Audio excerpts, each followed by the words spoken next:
mark, give yourself a hand. But now you have to do the hard part, which is where you are likely to make the most mistakes that are going to haunt you the rest of the project.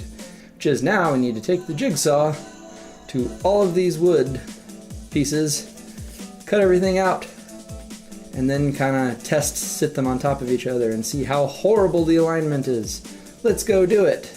Safety glasses on, kids, because wood chips fly everywhere. And the plywood, the pine, and the oak all behave differently, so protect your freaking eyes. Now, as I've mentioned before, we want to do any interior cuts first. So for those, we have to drill a hole, and it's got to be big enough for the jigsaw blade to fit into the hole. So looks like that should work. It doesn't really matter where it is. If you can get a nice clean hole, you could do it in a curvature where it fits. I'm just going to do these in the middle, that way I can clean it up with the jigsaw.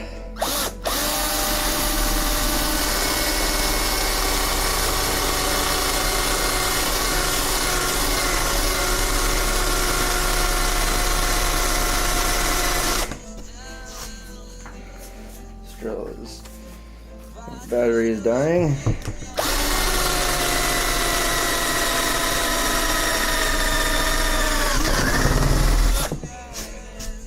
There's one. That's for the output jack. And then we need another one here for the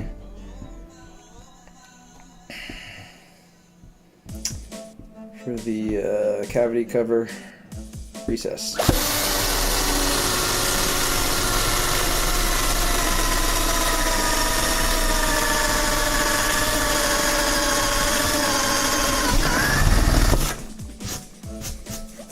Okay, I should get us started. Battery's definitely dying. Okay, so now let's remind ourselves what it is we're cutting out here. So these two inside things, I need to be cutting the outside edge of the marks because these were drawn on the inside. So we're going to want to completely eat the purple line, and bias toward the outside edge. So we don't want any purple line visible when we're done cutting these. Alright, so what I always do is I slide the piece as close to the table as possible, while leaving the cutting area completely free of any table underneath it. That way you get maximum material sitting on the table, holding steady. So here we go, let's cut this output jack. Yep, blade fits in there nice. So here we go.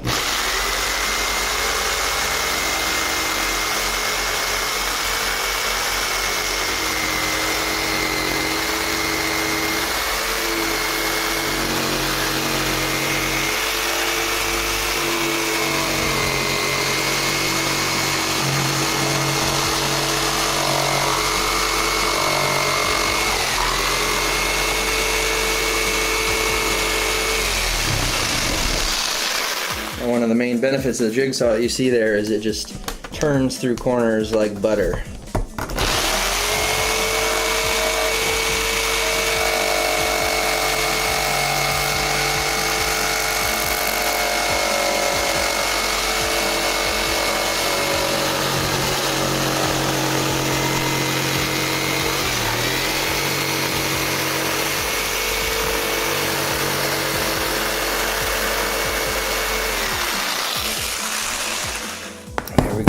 And now, same as you did before with the paper, you want to test fit the output jack.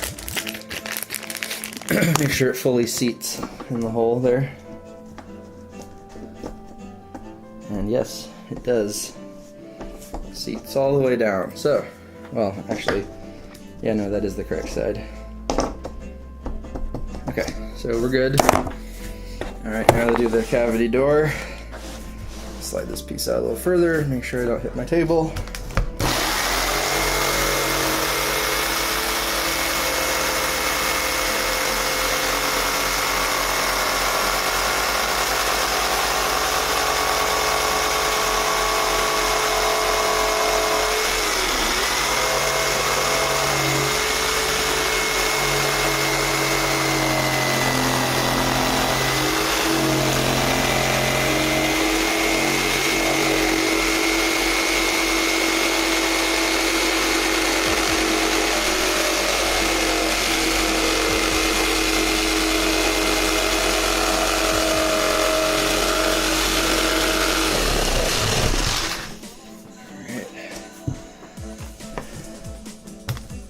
Whenever you find the jigsaw kind of turning awkwardly in a direction that doesn't feel comfortable, just switch sides and start cutting back the other direction.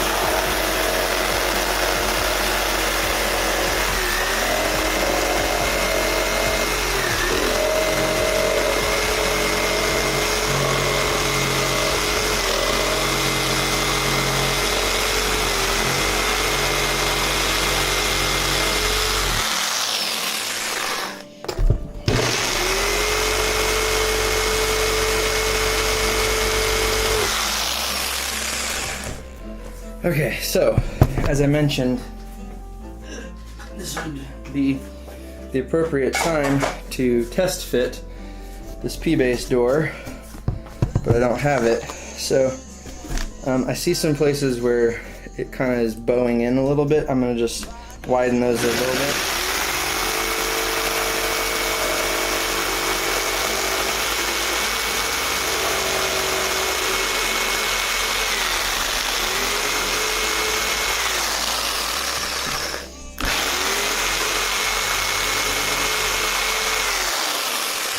If it's a little bit wider, that's okay. We'll just have a little bit of play around the edge.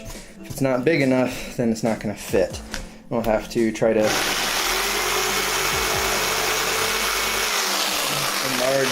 enlarge this hole after the fact.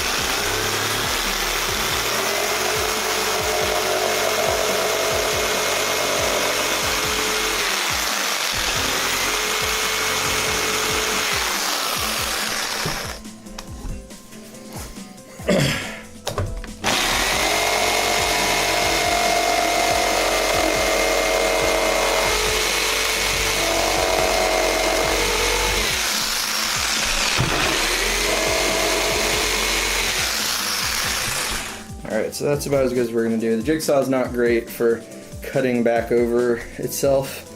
That's really hard to get a smooth line. So I'll just go back in and finish that with the sander. Okay, so now we have our two internal shapes cut for the back plate. So yeah, let's go ahead and cut out the back silhouette before we move on to the front. They'll naturally remove the wood as we go. Okay, once again, let's remind ourselves, what is it that we're cutting here? Alright, so the back it was drawn around the outside edge of our shape. So for this, we also want to remove all the purple, but we want to bias to the inside edge and make sure there's no purple left on the inside. There's a couple of places where the Sharpie bled through. Let's check and see. Yeah, so this inside bleed is not something we want to cut. That was an accident. So I'm just putting a note for myself there. Okay, let's do it. I'm going to start here where the outline is closest to the edge, and I'm going to kind of do this in segments and scoot the piece out and in depending upon how far I need it off the table.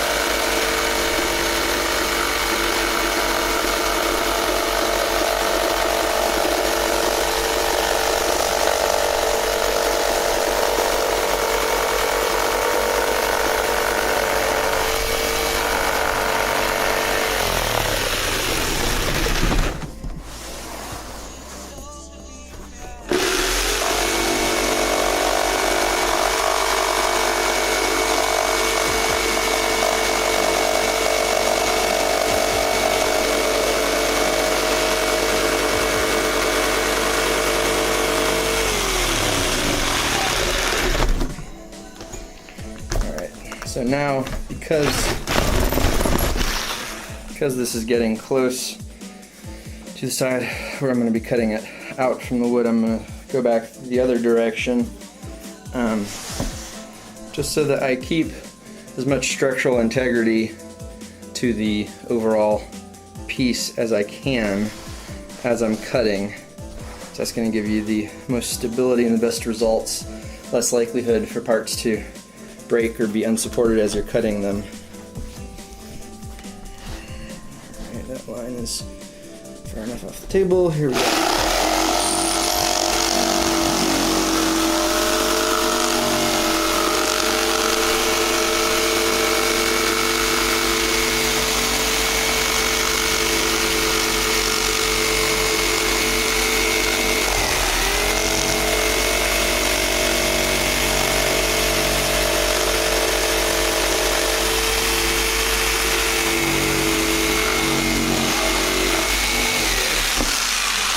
Sometimes, like this curve, you may not be able to turn because it's too tight, so you just kind of go past it and then come back.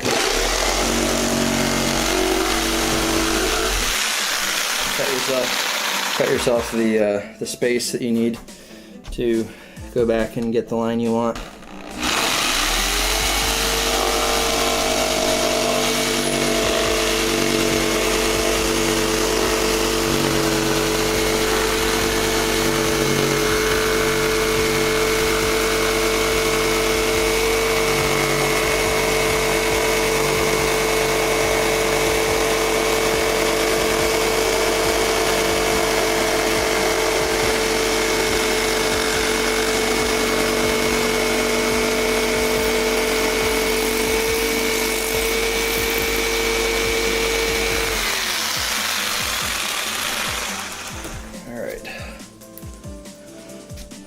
Looks pretty good. I didn't cut in there because I saw my note. Alright, so now we're all the way around to here. Still got to do this. So, to try to keep this on the table as long as possible, I'm going to turn this on the table. Once again, work it around as I go.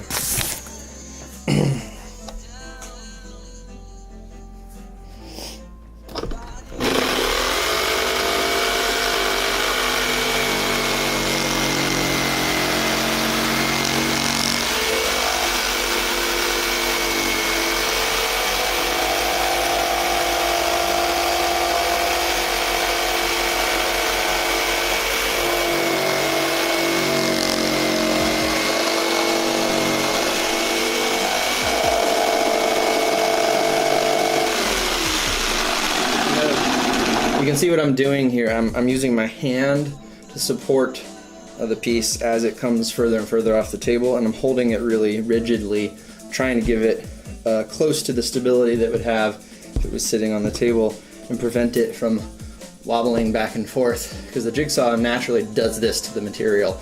So you want to try to prevent it from doing that as much as possible.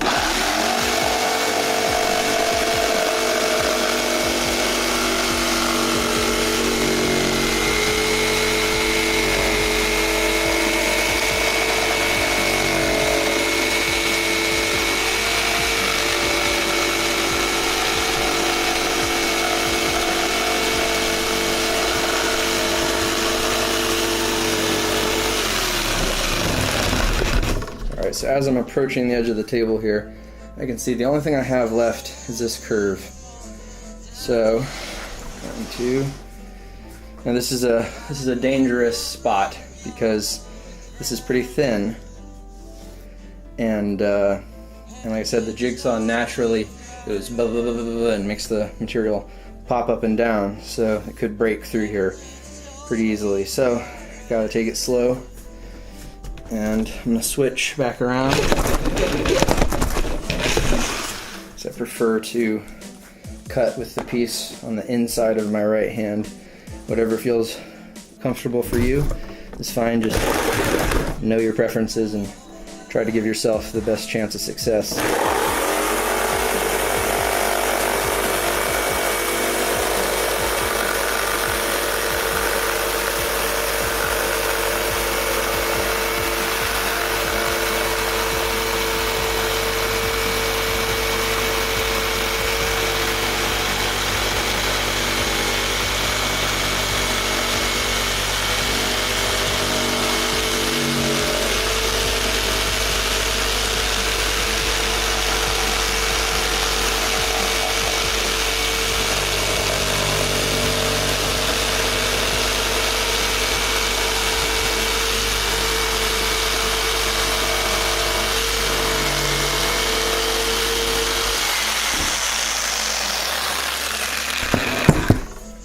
Okay, so there's our first piece freed.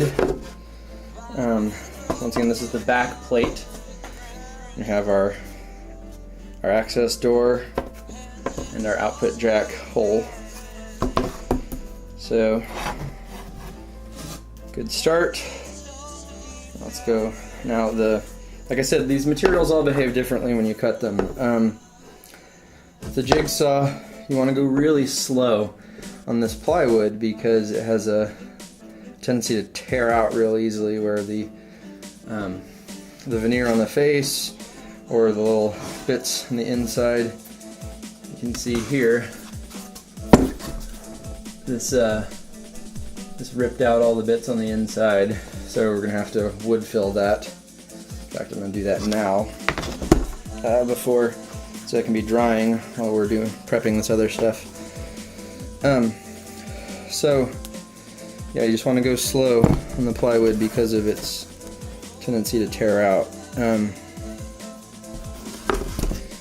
The oak forces you to go slow because it's a hardwood, and the difficulty there is it just doesn't cut as easily as the other materials. And then the pine is really difficult due to how thick it is. So like I said, it's a full inch thick, and it's a bunch of pieces laminated together. But that thickness makes it really difficult especially to do turns and cut those curves. So they're all difficult for different reasons. Go slow, feel the material as you're cutting it, and just adjust based on how it's going. Just always be thinking. Don't cut the lines. Completely dumb, I know. Happens to some extent. You're just trying to follow the line, but do what you can to be thinking as you're doing it. And we're going to move on to cutting the top. So one thing I'm going to do is I'm going to cut off the excess wood that was around the back, so it's not hitting me in the legs and stuff. So I'm just roughly, go about 1 inch outside the outline of what we will be cutting.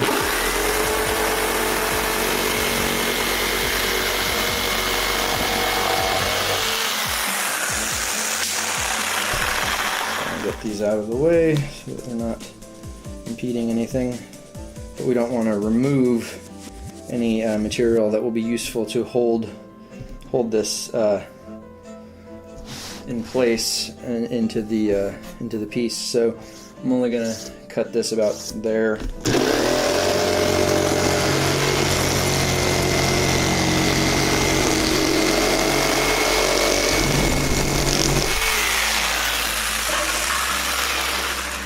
It can be tempting to just remove, but you don't want to do that if it's going to negatively impact how much stability you have in the overall piece as you're cutting. So this seems about right. I can move around behind it. It's not getting in my way. So,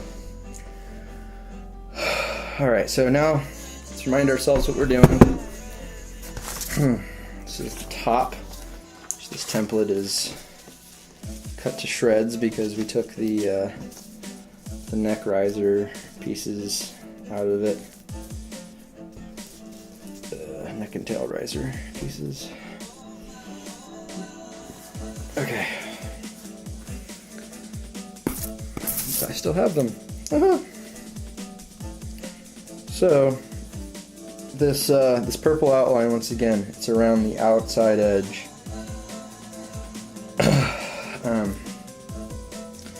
Remember, this is the top. So the top, as we've already marked it, it needs the neck base cut out of it. And so the purple lines are on the outside, so we need to remove all the purple and bias toward the inside on this cut all the way around. But there don't need to be any cuts in the on the body. There's no internal cuts. Now, one thing you could do is add an F-hole over the access door area. I've gone back and forth on that. Things I've done in the past is I've done symmetrical F-holes on most of my models, and then the most recent prototype that I'm built for this format, I accidentally cut through the pine wall over here, and I ended up having an accidental hole which functioned like an F-hole / sound port, in that it ejected sound up toward you while you're playing. And I considered including that as a standard feature, but because I didn't do it on purpose, I'm not 100% sure how to replicate it. So this model is not going to have any F-holes, and if we change our mind and want to add one later, we can just go back and cut the F-hole in this section here over the access cavity door, and since we'll have that open on the back, it'll be easy to clean it up and stuff. So no F-hole for now, but then we can add it if we change our mind. Gotta wipe my glasses, they're fogging up like crazy. But I'm not going to take them off because I like my eyes, and I actually need them for my job as a designer, VFX guy. If I didn't have eyes, I wouldn't be able to make much money, so gotta keep them. Okay, so here we go. Let's cut this top. Let's talk strategy for a second. So once again, I gotta stay to the inside, inside of the purple marks. This one, where'd my marker go? Marker! There you are. Okay. So this guy here, because it's so narrow, it looks like it kind of bled in across the narrow part. So what I'm gonna do, I'm gonna kind of give myself some arrows to say stay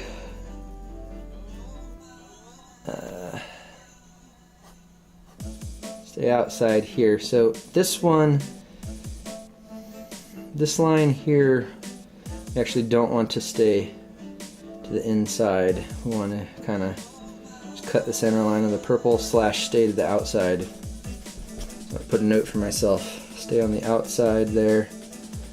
And then that kind of happened here too. So it's really up until here. We kind of want to stay on the outside. I think everywhere else should be normal, should be good. Alright, let's do it. I'm going to do this first just because it's so thin. I need as much of the wood kind of absorbing the vibration as possible. And also just because I made myself those notes, I don't want to forget. So it's easier to remove material than to add it back, because you can always sand back these things if they're too big. You can sand them with the 60 grit and they'll go away pretty easily. Adding stuff back, you're just restricted to using the wood filler. So that's sort of the additive subtractive. Subtractive is sanding, additive is wood filler. So I'm going to cut this piece a little big just to, I want to bias toward leaving more than losing losing it, because I want that to be intact. So here we go.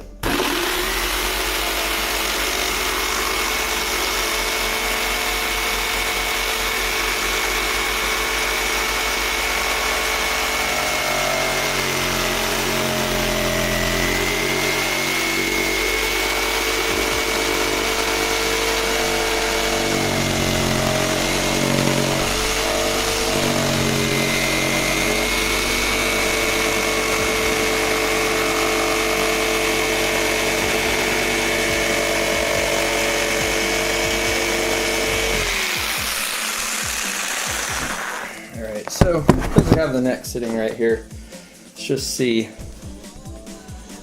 does it fit through the hole? The answer is no.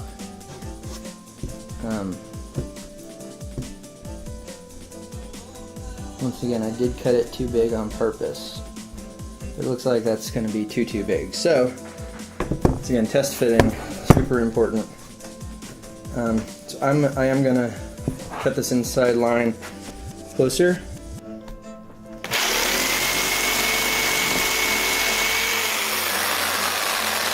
Just until the neck gives me the impression that it might actually fit at some point. So I am going to cut the opposite side of this purple line, because that was pretty far off.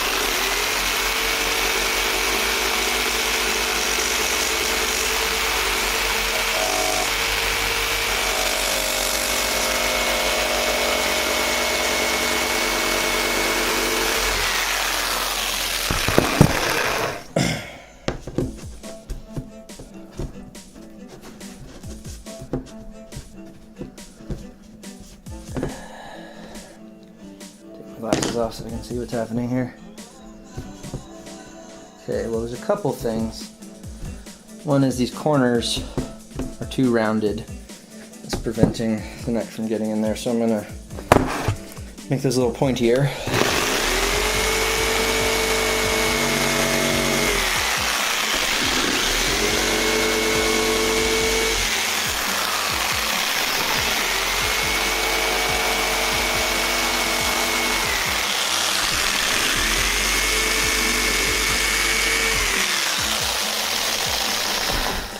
But I can't emphasize enough how much test fitting is important, because remember, the plans and any measurements and stuff we do, it's a game of telephone. Put the piece on the paper, you draw the outline around the paper, then you're trying to reverse interpolate what the piece was from the line on the paper. So only a test fit tells you for sure if something fits or not. Everything else, it's just a bad game of telephone. Alright, so it looks like we're getting closer. I still need to cut this down as it's more this way.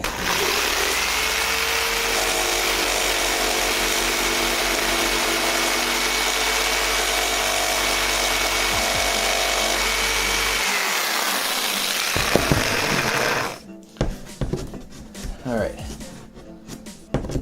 There we go.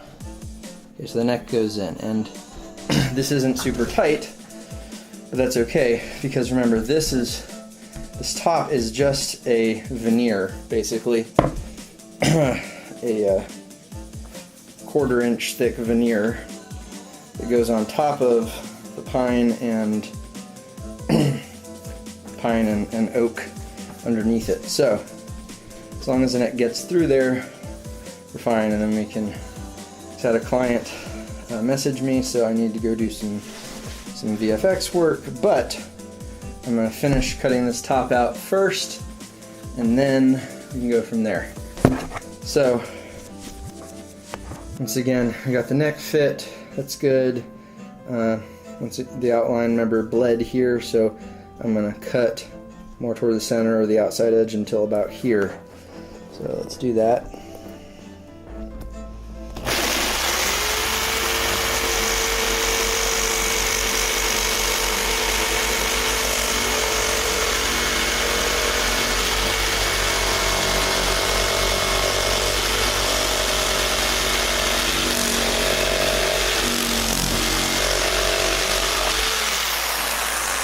Once again, if you're struggling with turns, especially with thin areas where there's not a whole lot of material around, just cut through the turn and then come back.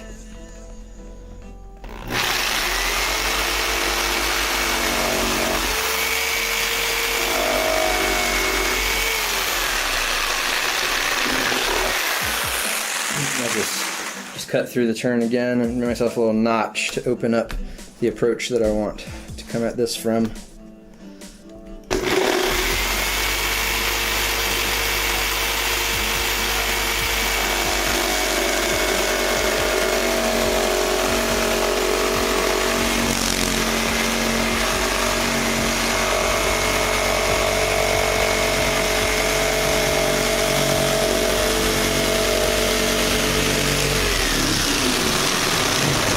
Remember how I mentioned making sure you're cutting on the side you're comfortable with. I realized I'm not comfortable right now. This is going the wrong direction, so I'm going to flip it around. Come at it from over here.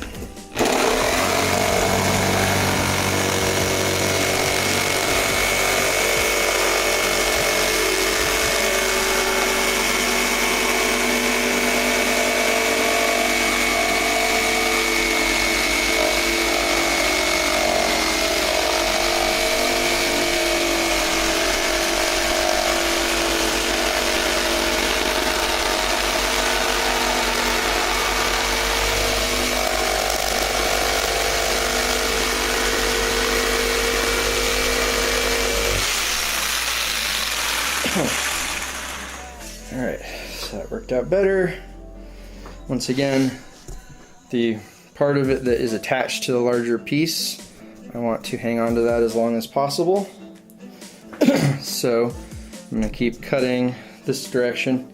I'm not super comfortable this way, but I'm comfortable enough that I should be able to get over here before I start cutting from the opposite side.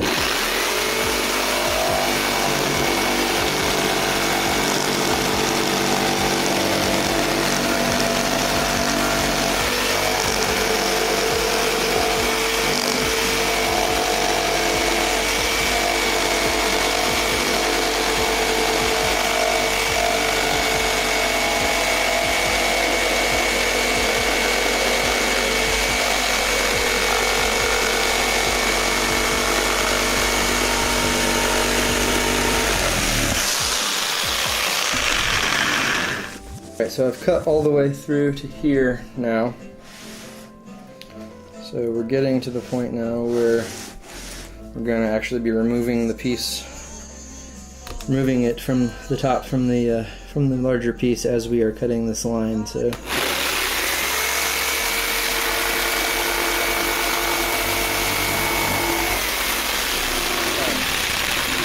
couple things real quick. So I'm holding, once again, the part sticking out over the table to support it, but you'll notice here this is a danger zone.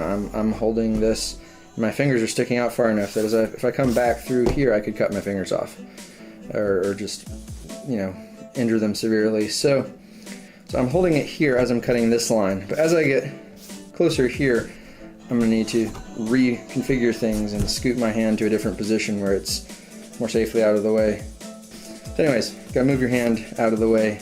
Make sure it's not ever close to the blade.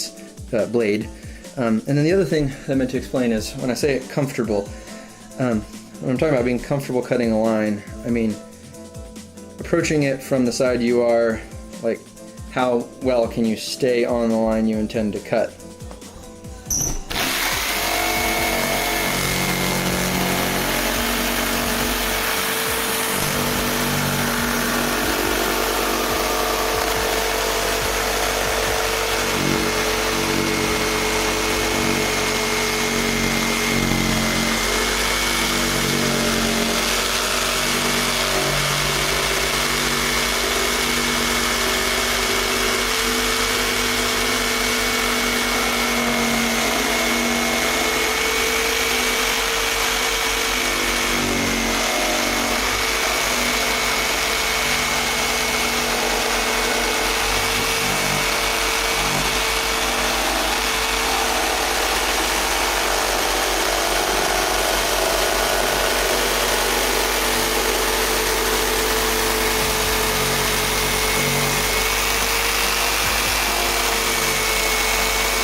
Okay, so now there's the top freed. So we have now completed what is going to be the easiest cutting that you do. Because the plywood is so thin, like I said, about 1/4 inch, there's a lot of issues that you run into cutting other stuff that you're not going to have here. Mainly whether or not your blade is straight up and down, which on the oak, it's a 1/2 inch thick, does matter. And on the pine, because it's 1 inch thick, really matters, because if your blade is bent, you know, if it pushes to the side, which jigsaw blades tend to, as you cut around corners and you lean on them different ways, they tend to turn on you. If you're cutting down from the top and you're right on the line, but you're tilted like this on the back, you could be, you know, as much as a 1/4 inch off. It's so as we're cutting these thicker materials, you gotta try to keep the blade up and down as much as you can. Honestly, there's no way to ensure that you do, which is why I guess saws other than jigsaws are better for cutting thick materials.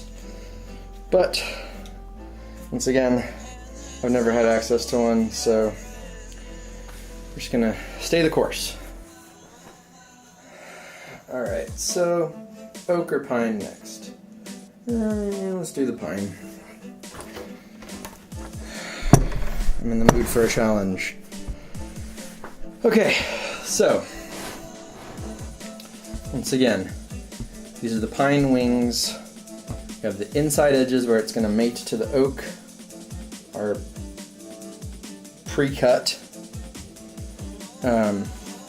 by the factory, and so we're just going to have to cut the silhouettes, and then on this guy we got to cut the inside line.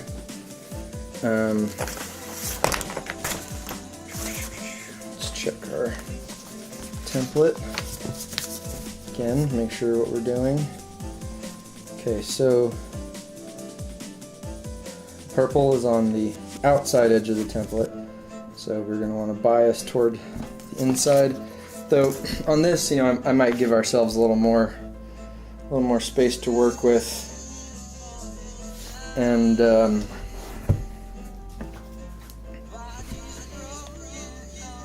yep. So we're going to remove the access door section.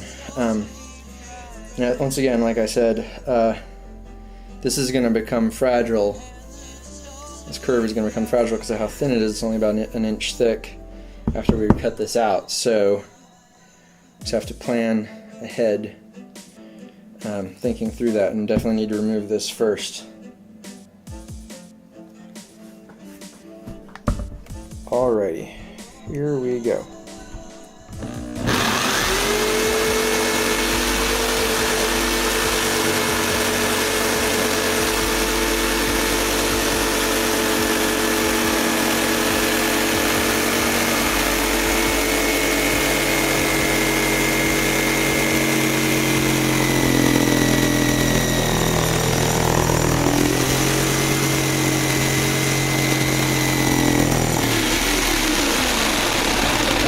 Find the turns fight you a lot more because of how thick this is. So I smell a burning smell. So as you turn with it cutting, it kind of burns the wood. So I'm going to try to kind of notch in more here, cut out chunks so I don't have to turn as much. The more you turn, the more the blade bends also.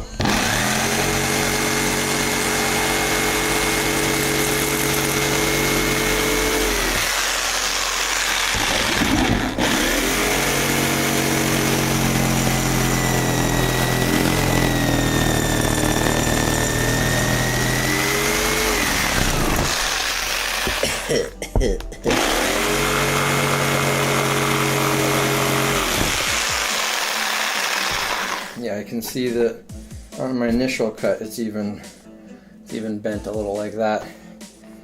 These thick wood, I don't know if there's really a way around it, so your savior is basically just going to be sanding and wood filling after the fact too, because there's no way in heck This is going to line up.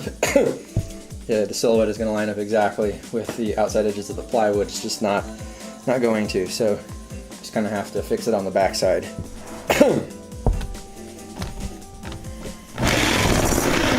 Kittens.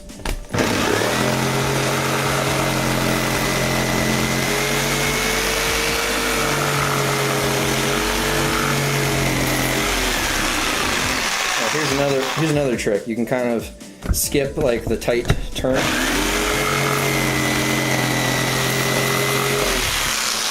Jump over to where it's less tight, and then cut.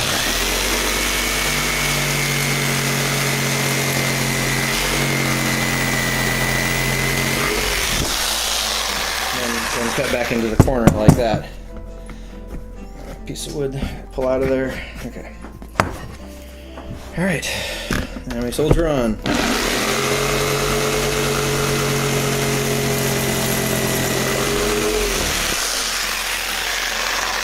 Alright, so I'm gonna come in here and go around there.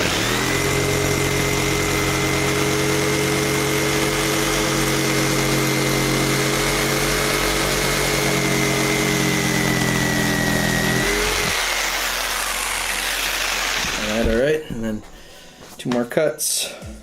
We'll do this curve into that corner, and then we'll come back from that side and meet it.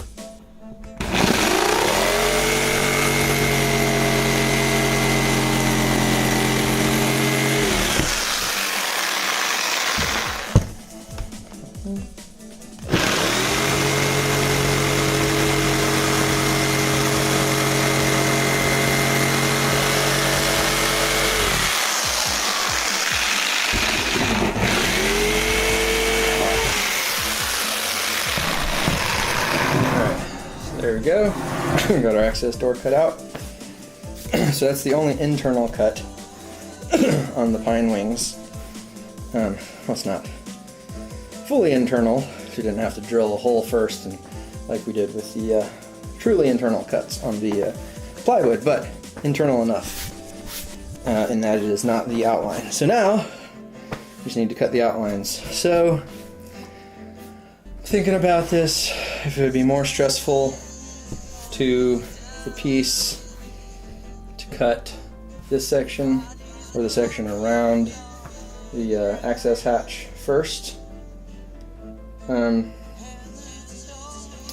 think I'm going to cut around the access hatch first because that way, as we're cutting this, the overall piece will have more stability. So we're always going for the more fragile sections that you're cutting. You always want as much contact to the overall board as possible to prevent the jigsaw from breaking anything. Alright, so I'll start here, work my way around, and I'll just kind of slide the board as I go to avoid hitting the table, but get as much support as possible.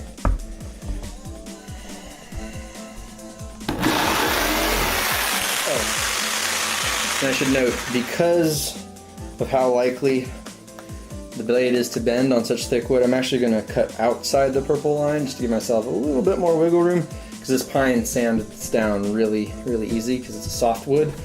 So I'm going to give myself a little excess so I can come back and hopefully have enough material to match the top and back plates better. So I'm going to cut outside the purple line by 1/8 of an inch, almost 1/4 inch maybe.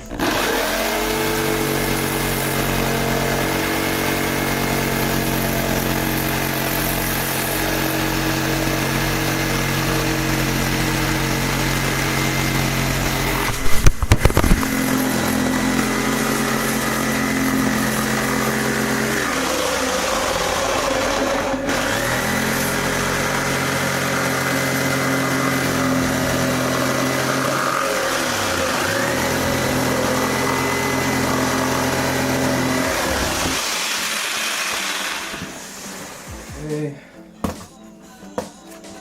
Now, so I'm not rattling that the whole time, to come back from the other side.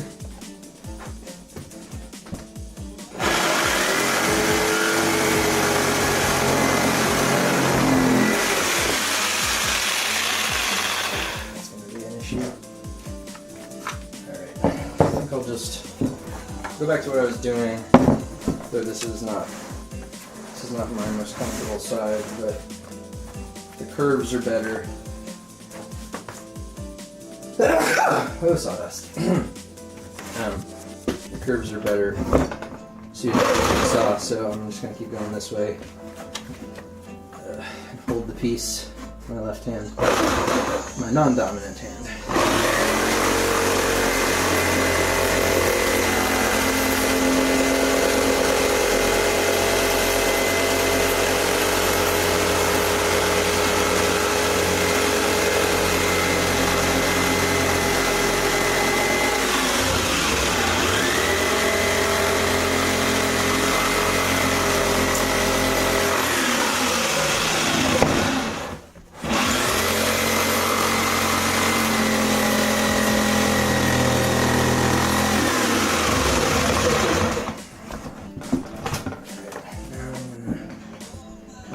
Finish from over here. So I'm holding a piece in the board. I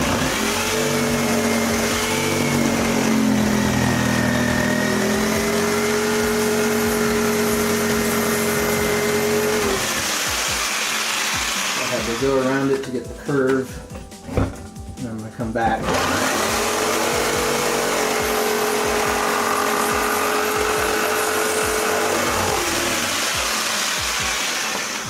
Now this should be our final cut.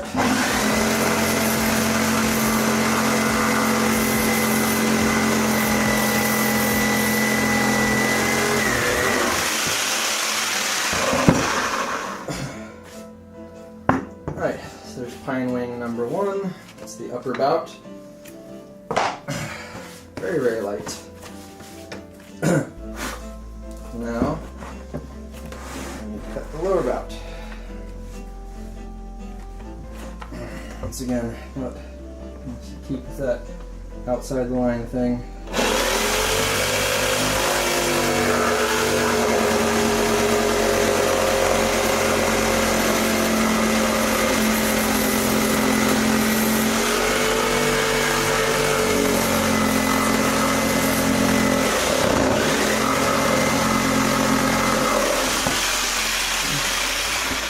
This piece, because it's biasing more toward this end of the wood, I don't have as much stability holding it the way that I did the other.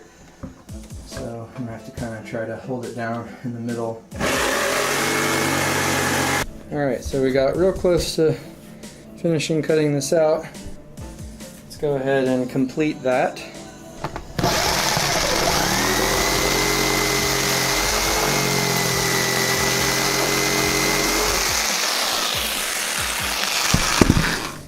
Alright, so there's our other pine wing. Alright, so the last wood we need to cut is the oak core. Same story as before. Gotta cut out this, this output jack hole. So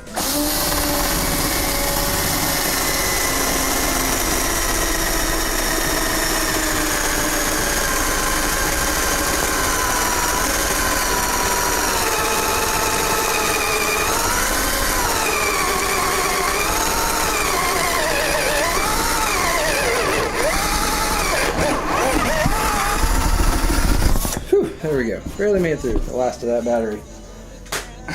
Alright. So now cut the hole.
smells much nicer when it burns.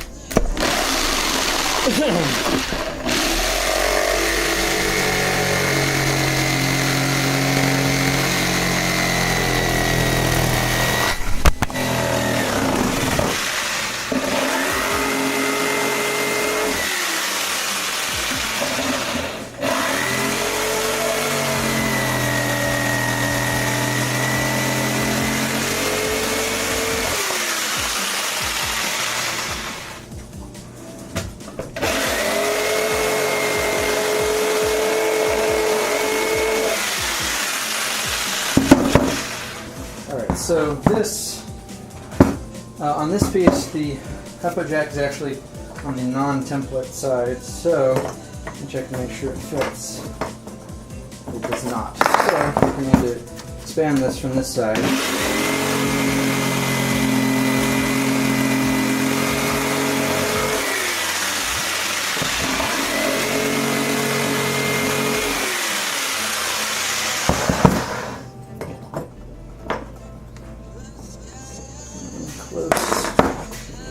Here.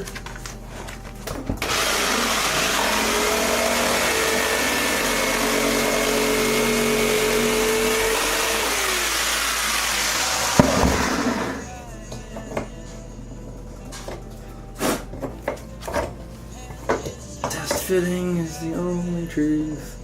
Test fitting is the only truth. Okay, so I'm going to check this against your template. Well, let's cut the curvature at the end, then check it against the template. Yeah.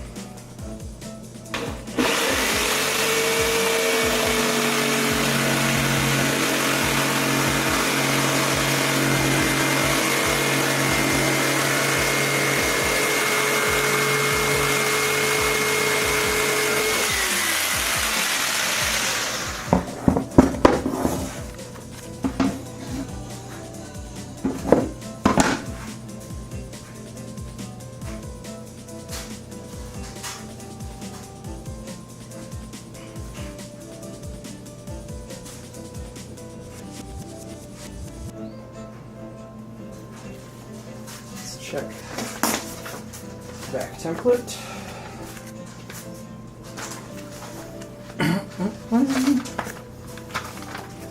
See where those oak core lines fall. And line them up.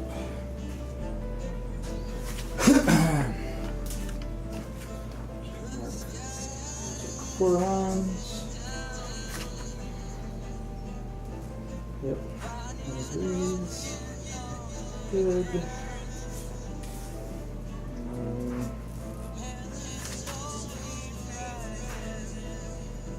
Sure it lines up. That. Yep. So it was close, but we actually need more off the top. That's where it's getting hung up. Templates.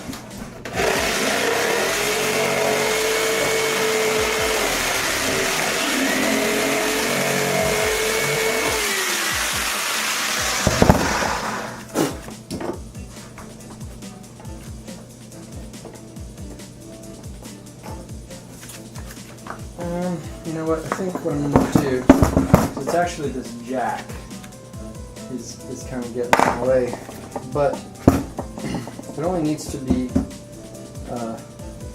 correct shape at the top. At the bottom here, I'm going to kind of bevel this.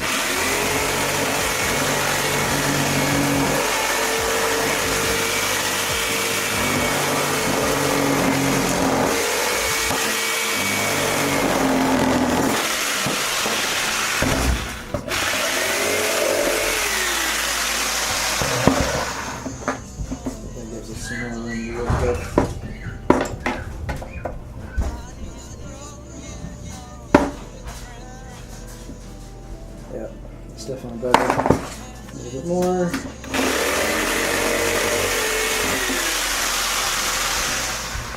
Beautiful. That should do that. Okay, just a few more cuts, and then we will be done with the oak and cutting all of our wood. So let's double check here. It's our template. Remember, this is hey, don't cut the neck pocket because that doesn't go here. So yeah, it's the inside of the purple line.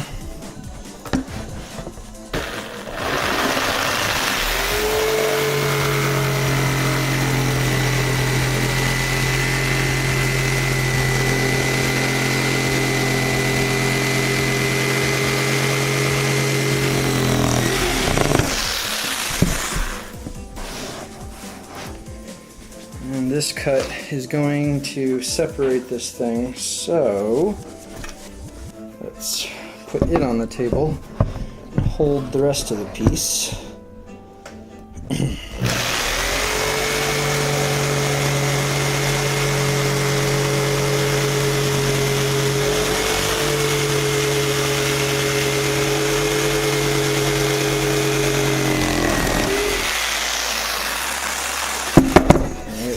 Supposed to be a little rounded.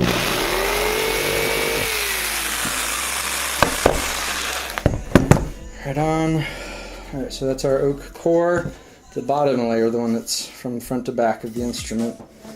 Now, last two pieces are the neck riser and the tail riser. Let's check those templates again. If we can find them. Where are you, templates? Where did you go? I do not know. Where did you go? Oh, there you are. Okay. So, it's neck riser template. Yep. Gotta cut the inside edge again, but once again, we have issue where we want to kind of make sure we don't overdo it on that really thin part. Alright.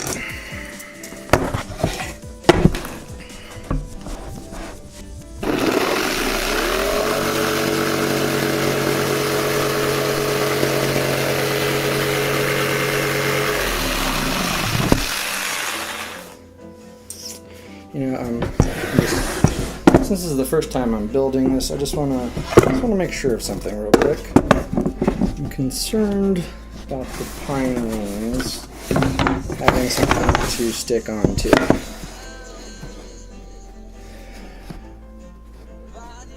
So we'll have the bottom to stick onto there. I won't have anything on the top of this side. Yeah, that'll be fine. But this I need to I'm going to revise this to give us a little more to that to hang on to gluing wise.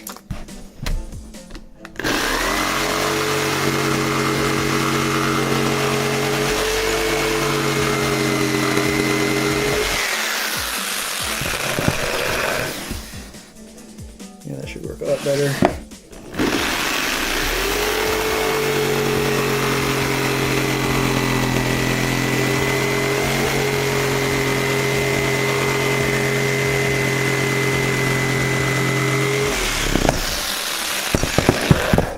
Here I'm going to check this against the neck pocket I cut earlier for this guy.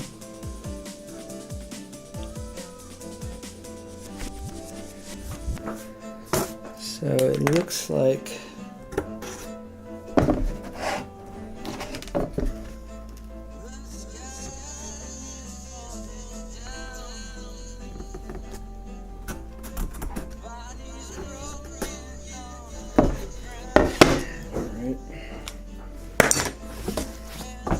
try to match that as well as possible.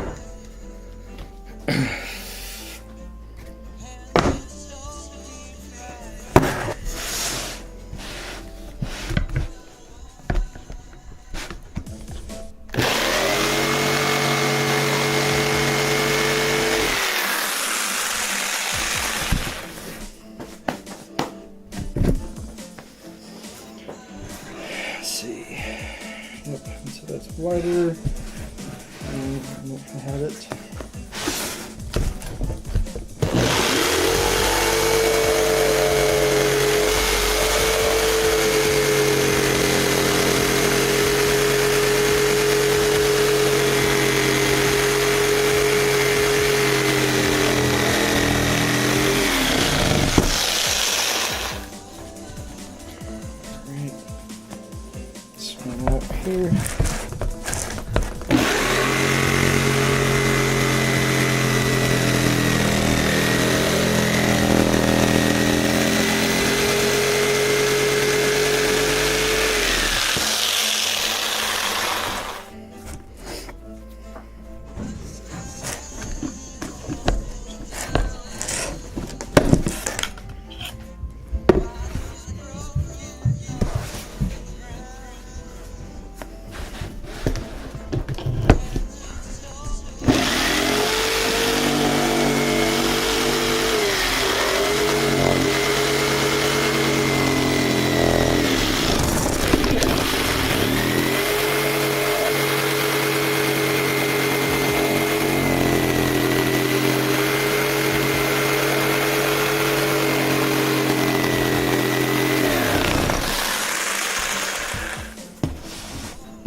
Corner out.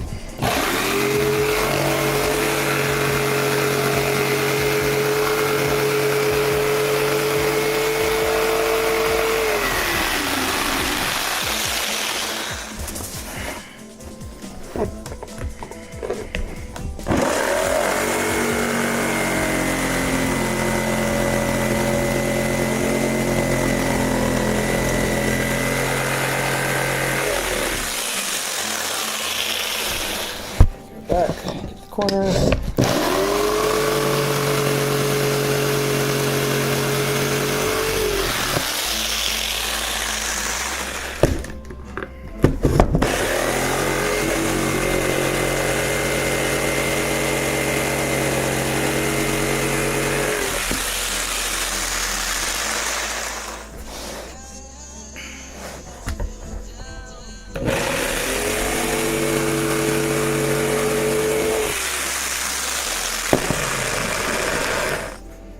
All right, and I'll test fit this with the neck. It's drying after being painted, so I'll come back and revise this as necessary later. Right now we're just going to cut out our last piece, which is the tail riser. Let's just make sure I know which side of the line I'm cutting on. Yep, it's inside, right on.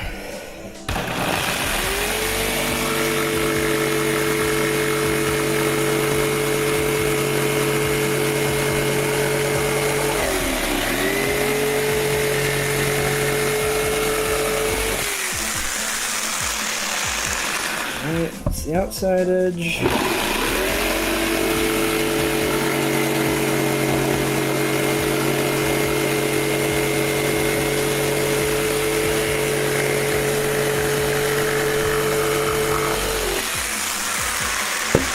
And the inside edge. Alright, so I didn't have the neck available when I cut the riser for it, so we need to check and correct the fit.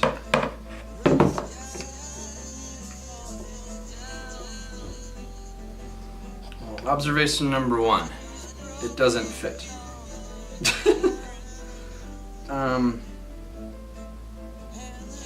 Alright, let's check it against the top.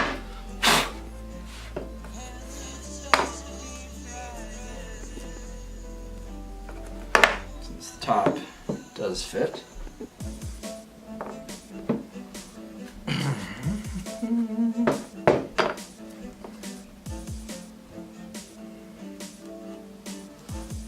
Okay, let's see the difference pretty clearly here.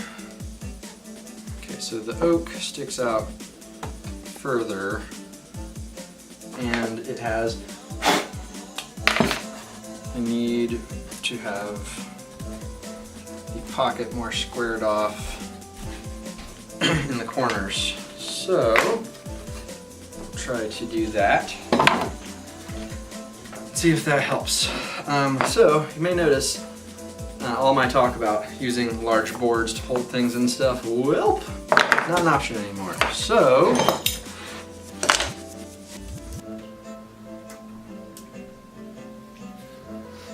alright, well, that audio recorder died.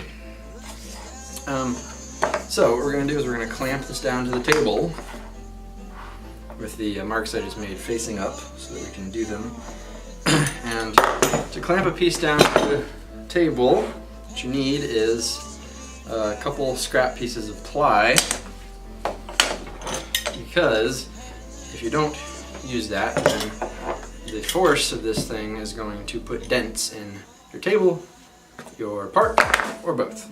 So I'll put the big one on the bottom because I can't see it, and then I'm going to put the small one on top and try to make sure that it's out of the way by putting it over here.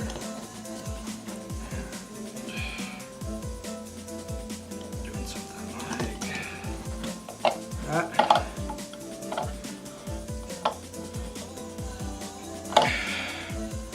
Is that gonna work? I think I need to get the part further away from the table. Yeah, something like that.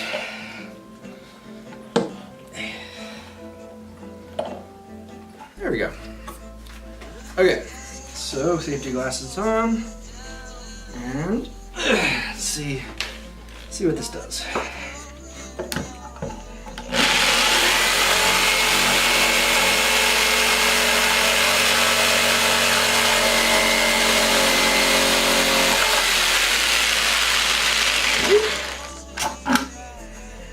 Okay.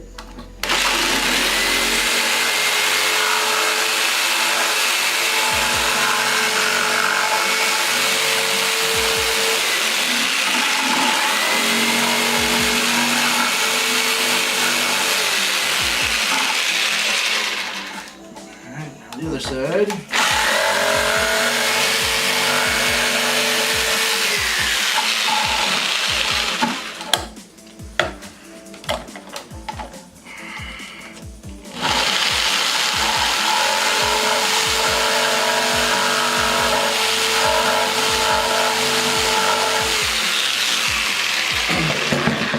All right, so let's pop that out and see it's any better.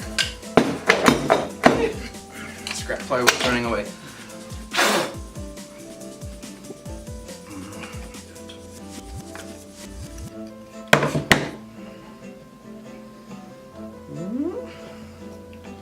Still not fitting. So what's going on? Alright, well that. Alright, I'm gonna kind of just hold this.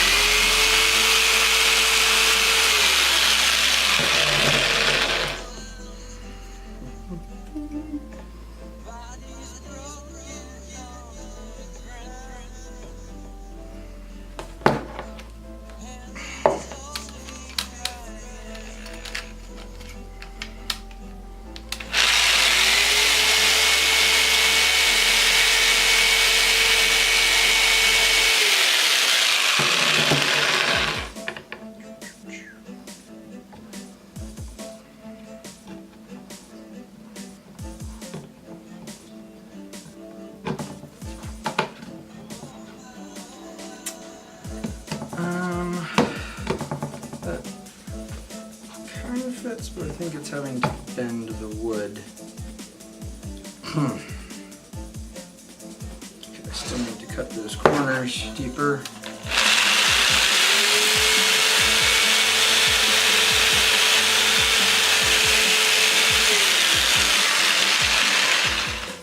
Let's be clear, getting the neck to fit right in the pocket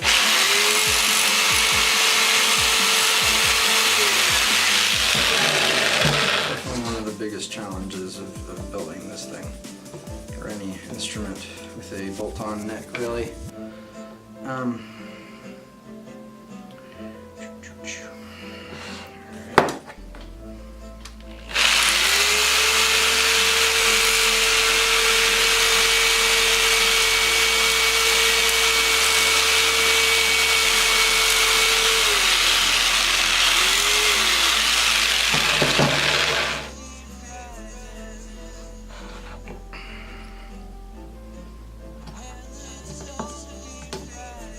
Okay, getting closer.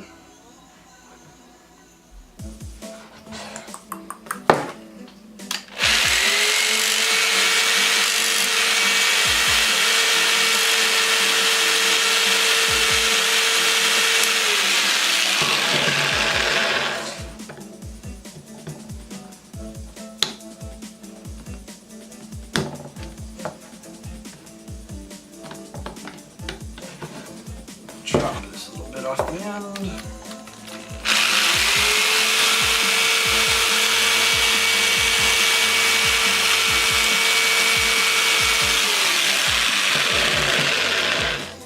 I think that I'm to the point where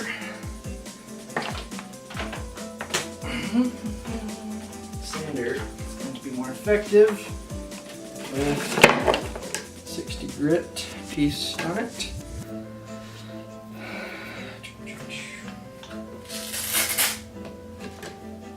Number 60 is the most material removal.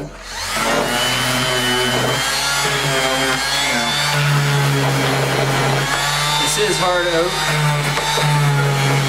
so it's not going to sand as easy as the PVC or the plywood or the pine.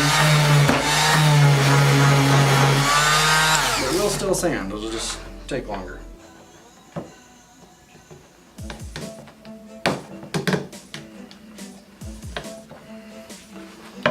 Alright, well, it feels pretty tight. I think it's still bending though.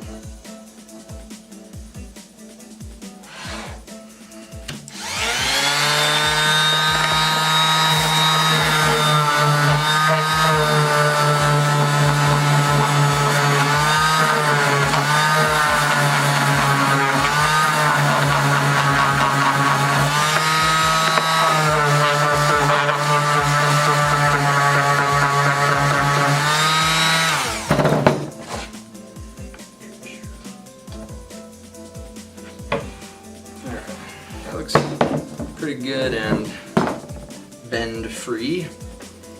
It's didn't feel it flexing when I pushed it around the neck. Let's check it against here. Different, still legitimate shape.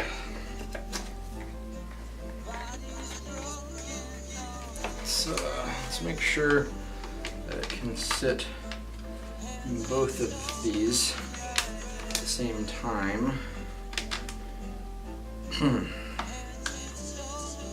And mark where that falls on the inside of the top as a frame of reference, so that we can glue it in the right place. Okay, so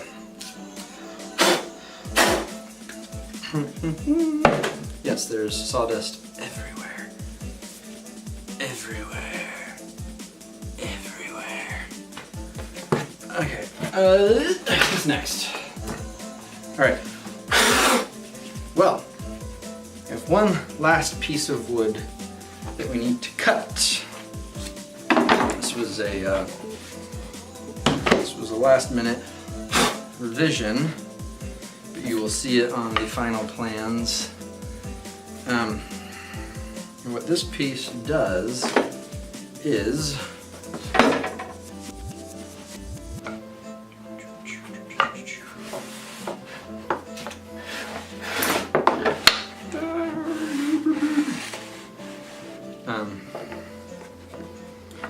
so what the piece that we are discussing does is it provides the very critical function of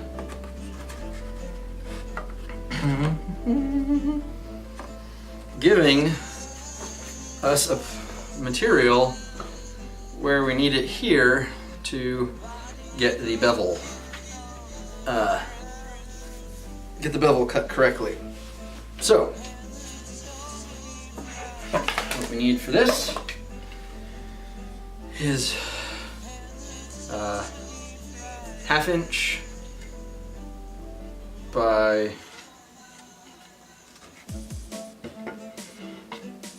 1/2 inch by 3.5 pine, and it is going to fill the gap behind here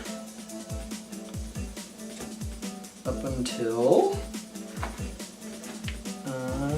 we don't need it anymore.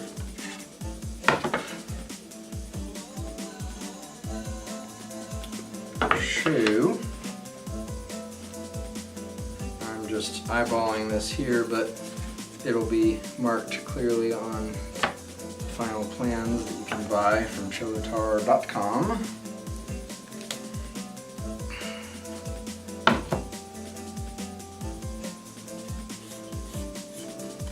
We're going to do a curve just so that it gets further out of the way of the sides there. So I need to cut that piece, and that will be our final puzzle piece before we start gluing this thing together.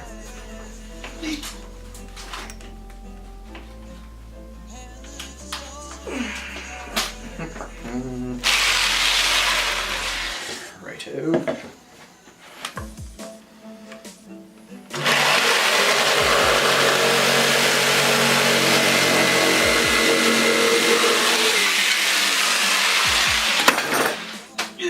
I should note that this is a necessity only for the C-style body, because it is a consequence of needing enough material to carve out the bevels.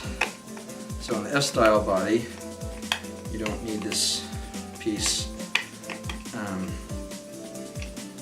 And what we'll do is, before we glue the top on, when we do our routing pass to make breathing room for the top, we will route out some of this puppy. Still making sure, of course, that we leave enough material so that we don't cut through when we go to bevel the bow scoops. Very important. Alright, so that is all the components of our